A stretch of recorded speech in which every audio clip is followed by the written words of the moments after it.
అన్ని రకాల వస్త్రాలపై up to 66% of. శ్రద్ధలతో చేసుకోవాల్సిన పూజలు, వ్రతాలు, నోములను కూడా ఇష్టారాజ్యంగా మార్చేస్తున్నారు కొందరు సెలబ్రిటీస్. ముఖ్యంగా ఈ సిరి హనుమంతు లాంటి వాళ్ళు చేసిన వాటి మీద అయితే అనేక రకాలుగా కాంట్రవర్సీ అయితే అవుతుంది. మీరేమంటారు దీని మీద? బేసిక్గా ఏంటంటే మీరు అన్నారు కదా, ఇన్ఫ్లుయెన్సర్స్ అంటే ఇన్ఫ్లుయెన్స్ చేసేవాళ్ళే కదా. ఇట్లాంటి సెలబ్రిటీస్ ఎవరైతే ఉన్నారో ఆ పిలిచే ప్రాసెస్లో ఏంటంటే రిటర్న్ గిఫ్ట్స్ ఏవైతే ఉంటాయో వాటికి అట్రాక్ట్ అయ్యి కూడా వెళ్ళిపోతారు జనాలు.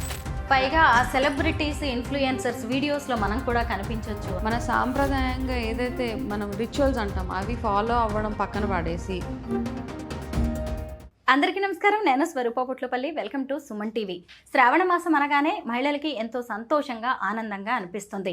భక్తి శ్రద్ధలతో చేసుకోవాల్సిన పూజలు, వ్రతాలు, నోములను కూడా ఇష్టారాజ్యంగా మార్చేస్తున్నారు కొందరు సెలబ్రిటీస్. బిగ్ బాస్ ఫేమ్ అయిన సిరి హనుమంతు తన బాయ్ ఫ్రెండ్తో వరలక్ష్మి వ్రతం చేసుకోవడం, అలాగే కొంతమంది ఇన్ఫ్లుయెన్సర్స్ వెస్ట్రన్ డ్రెస్సులతో పూజలు చేయడం అనేది కూడా విమర్శలకు దారితీస్తోంది. ప్రస్తుతం నాతో పాటు ఉన్నారు spiritual healer, Vedic nutritionist Vanaja Ramisetti గారు. ఆవిడతో మాట్లాడి ఈరోజు ఈ సెలబ్రిటీస్ వైఖరి గురించి అనేక విషయాలు తెలుసుకుందాం.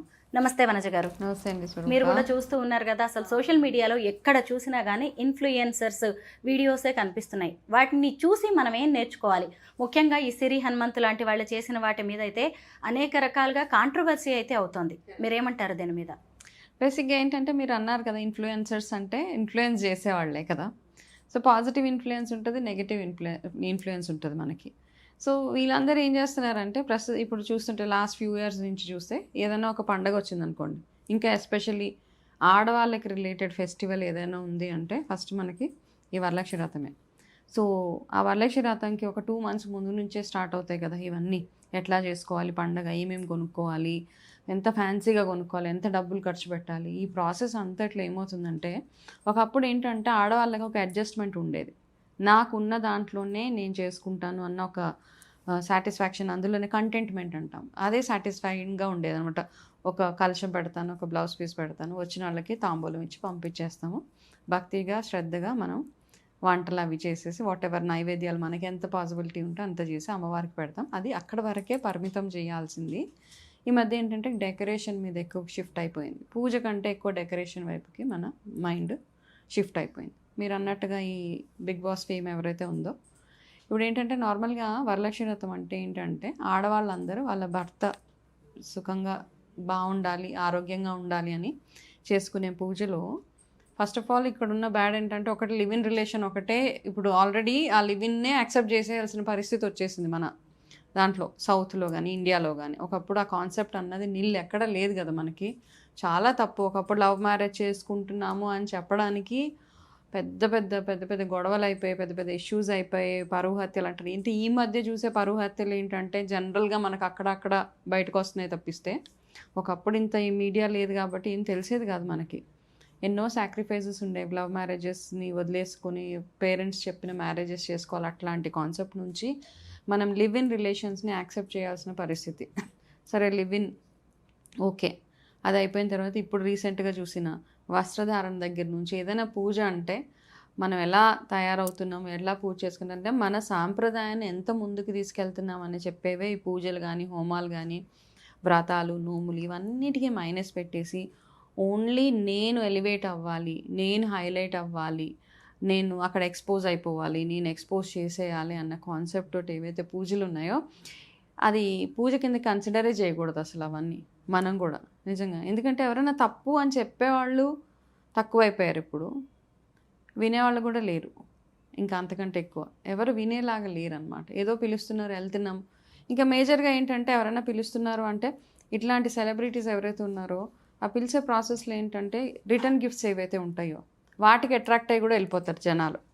అది కూడా చాలా చాలా అనమాట. వెళ్తే మనకేదో మంచి పెద్ద రిటర్న్ గిఫ్ట్ వస్తుందో, పెద్ద చీర వస్తుందో, లేకపోతే పెద్ద ఇంకొకటి ఏదో వస్తుందో అన్న కాన్సెప్ట్ తోటి అందరు వెళ్ళి యాక్సెప్ట్ చేయాల్సి వస్తుంది అంతే. పైగా ఆ సెలబ్రిటీస్, ఇన్ఫ్లుయెన్సర్స్ వీడియోస్లో మనం కూడా కనిపించవచ్చు అని, మనం కూడా కనపడవచ్చు, వెళ్ళొచ్చు, ఇవన్నీ అండి. వీటి వల్ల ఏంటంటే మన సాంప్రదాయంగా ఏదైతే మనం రిచువల్స్ అంటాం అవి ఫాలో అవ్వడం పక్కన పడేసి మనం అన్ని కొత్త కొత్త పద్ధతులు అనమాట, ఎక్కడ లేని పద్ధతులు ఇవన్నీ. ఇప్పుడైతే ఏవేవైతే లేటెస్ట్గా వస్తున్నాయో కలుషం పెట్టడం దగ్గర నుంచి పిన్ స్టెప్లర్లు కొట్టేస్తూ ఉన్నాం మనం పందిర్లకి. బేసిక్గా ఏంటంటే పూజ చేసేటప్పుడు ఇనుప సామాను ఏవైతే ఉంటాయో అవి ఎక్కడ వాడరు, స్టీలే వాడనివ్వరు. బేసిక్ పెద్దవాళ్ళ పాతకాలంలో ఏమనంటే స్టీలు అలాంటివి ఏం వాడనిచ్చేవాళ్ళు. అయితే విస్తరాకు లేదా తమలపాకులు లేదా ఇత్తడి సామాను, వెండి సామాను ఇవి వాడమని చెప్పేవాళ్ళు అనమాట. స్టీల్ ఎందుకంటే ఇనుము మనం ఏం చేస్తామంటే ఏదైనా స్టీల్ వస్తువు, ఇనుప వస్తువులు బేసిక్గా మనం శనిగ్రహంతో రిలేట్ చేస్తాం కాబట్టి అవన్నీ వాడితే మనకి మంచిది కాదు అని చెప్పి. కానీ ఈ మధ్య ఏం చేస్తామంటే ప్రతి ఒక్క విగ్రహంలో ఈ ఐరన్ ఉంటుంది, స్టాప్లర్ పిన్స్ ఉంటాయి, ప్లాస్టిక్ ఉంటుంది, దూదు ఉంటుంది, పనికిరాని పాత బట్టలన్నీ గుచ్చేసి ఇప్పుడు అమ్మవారి విగ్రహాలకి అవన్నీ చూడండి అసలు ఆ లోపల ఒకసారి కట్ చేసి చూస్తే ఏదేదో గుచ్చేస్తున్నారు. అవన్నిటిని తెచ్చి మనం పూజ చేస్తున్నాం. అమ్మవారి పూజ అంటే లక్ష్మీ స్వరూపంగా భావించే కొబ్బరికాయ పూర్ణఫలం అంతే, అక్కడ పెట్టి అది చేయడం తప్పిస్తే బేసిక్గా ఏంటంటే ఇంకొక 2 వారాలు ఉంది కదా వరలక్ష్మి వ్రతం చేసుకోవడానికి. కొంతమంది ఎవరికైతే వీలు పడలేదో ఇంకా నెక్స్ట్ 2 వీక్స్ చేసుకునే వాళ్ళు ఎవరైతే ఉన్నారో ఎన్విరాన్మెంట్ ఫ్రెండ్లీగా చేసుకోవాలి ఈ పూజలన్నీ. ఇప్పుడు వరలక్ష్మి వ్రతం అంటే వర్షాకాలం రాగానే వస్తుంది. పాతకాలంలో ఏంటంటే ఆడవాళ్ళకి ఎక్కువ ఇన్ఫెక్షన్స్ అవి వచ్చేసేవి, కాళ్ళల్లోంచి మొదలయ్యేవి, కాళ్ళు పగుళ్ళు అవి మొదలయ్యేవి. సో ఈ వరలక్ష్మి వ్రతం ప్రాసెస్లో ఏం చేస్తే రెగ్యులర్గా మనం కాళ్ళకి పసుపు అవి పెట్టుకోవడం, ఈ శ్రావణ మాసం అంతా మొహానికి పసుపు, ఇన్ఫ్లమేషన్స్ ఇవన్నీ రాకుండా ఉండడానికి ఎక్కువ పసుపు యూసేజ్ ఎక్కువగా ఉండేది ఈ మంత్ మొత్తంలో అనమాట. అవన్నిటిని మనం పక్కన పెట్టేసి అసలు ఎక్కడెక్కడో లేని పద్ధతులన్నీ కొత్త వింత ఆచారాలన్నీ తీసుకొస్తుంటే ఫస్ట్ ఆఫ్ ఆల్ ఏంటంటే ఎవరో ఒకరు నో చెప్పాలి దానికి. ఏంటి ఇట్లా చేస్తున్నామమ్మా తప్పు కదా అని చెప్పేవాళ్ళు ఉండాలి. ఇప్పుడు అట్లా ఉంటేనే మన సాంప్రదాయాన్ని మనం ముందుకు తీసుకెళ్ళగలుగుతామని నా ఉద్దేశం అండి. వనజ గారు, ఖచ్చితంగా మనం ఈ పూజలు అనగానే డ్రెస్సింగ్ గురించి మాట్లాడుకోవాలి. మన ఇంట్లో ఒక పూజ జరుగుతున్న, పేరంటమైన, శుభకార్యమైన, పండగైన మనం సంప్రదాయ బట్టలు కొనుక్కుంటాము, వేసుకుంటాం. ఈ సెలబ్రిటీస్ ఇష్టం వచ్చినట్టుగా స్లీవ్లెస్ కావచ్చు, లేదంటే లో నెక్ బ్లౌజులు, చీరలు కట్టుకునే విధానం కూడా చూడండి మొత్తం ఎక్స్పోజ్ చేయడమే అనమాట. మామూలుగా అసలు ఈ వరలక్ష్మి వ్రతం కావచ్చు, శ్రావణ మాసం పూజలు అంటే అమ్మవారి స్వరూపంగా మనం ఆడవాళ్ళని చూస్తాం. మరి ఇలాంటి డ్రెస్సింగ్ చూసి ఎవరు ఏం నేర్చుకోవాలి?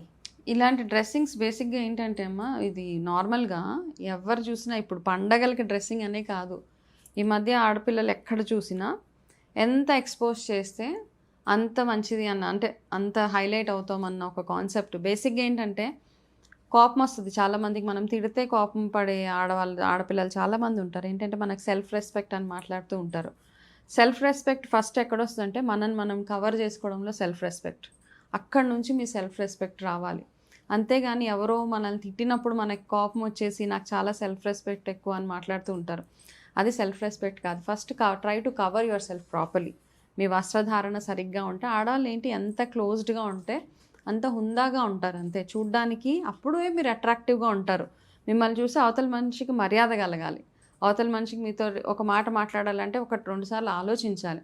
అంతేగాని మీరు ఇష్టం వచ్చినట్టు ఎక్స్పోజ్ చేసేసి, అండ్ ఎస్పెషల్లీ ఇలా వ్రతాలు అయినప్పుడు ఎనీ డే మనం ఏదైనా ఒకసారి డ్రెస్ వేసుకున్నాము అంటే దాన్ని మనం ఈజీగా క్యారీ చేసుకునేలాగా ఉండాలండి. ఫస్ట్ నా concept. Anybody for that matter ఎవరైతే మన సాంప్రదాయానికి కట్టుబడి ఉంటారో ఒక డ్రెస్ వేసుకున్నామంటే నేను కూర్చుంటే నాకు వెకిలిగా ఉండకూడదు, నాకు అన్కంఫర్టబుల్గా అనకూడదు. ఎక్స్పోజింగ్ చేసే బట్టలు వేసుకొని దాన్ని 24 గంటలు పైకి కిందకి లాక్కొని కూర్చొని అంటే it is unnecessary attention seeking attitude తప్పిస్తే. అండ్ అది సాంప్రదాయంలో ఎక్కడుందండి అలాంటివన్నీ? బేసిక్గా ఏంటంటే మన పేరెంట్స్ నుంచి రావాలి ఆ డిసిప్లిన్ అన్నది. మనం ఎట్లాంటి వాతావరణంలో పెరుగుతున్నామో, లేక కొంతమంది ఏంటంటే పేరెంట్స్ బాగానే ఉంటారు, వాళ్ళ పిల్లలు చాలా లైట్ తీసుకుంటారు, పేరెంట్స్ని కూడా అసలు కేర్ చేయరు. అట్లాంటి పేరెంట్స్ కూడా ఇంకా వదిలేస్తారు, అబ్బా వీళ్ళకి చెప్పడం కంటే మనం నోరు మూసుకొని కూర్చోవడం బెటర్. అట్లా అయిపోయారు కదా ఇప్పుడు పిల్లలందరూ. టూ ఇండిపెండెంట్, వాళ్ళకి కావాల్సినట్టు వాళ్ళు తయారవ్వడము. అండ్ డ్రెస్సింగ్లో కూడా ఎవరు చెప్పేవాళ్ళు, డ్రెస్సింగ్ సెన్స్ కంప్లీట్గా జీరో. నిజమే. ఇవన్నీ చూస్తుంటే అసలు ఏం నేర్చుకోవాలి, వీళ్ళు నెక్స్ట్ జనరేషన్స్కి ఏం తీసుకువెళ్తున్నారు అనేది కూడా భయంగా, బాధాకరంగా అయితే అనిపిస్తోంది. 100%. మీరన్నది కరెక్టే. ఎవరో ఒకళ్ళు వీటినైతే ఖండించాల్సిన అవసరం ఉంది. మనం ఏ పూజ చేసినా, ఏ వ్రతం చేసినా, ఏ నోము చేసినా అది దానికి కూడా ఒక పద్ధతి ఉంటుంది. ఏ విధానంలో చేస్తున్నామో అనేది కూడా ఇంపార్టెంట్. ఆ పద్ధతిని బట్టే ఫలితం ఉంటుంది. పండితులు కూడా అదే చెబుతున్నారు. Thank you so much Vanaja గారు.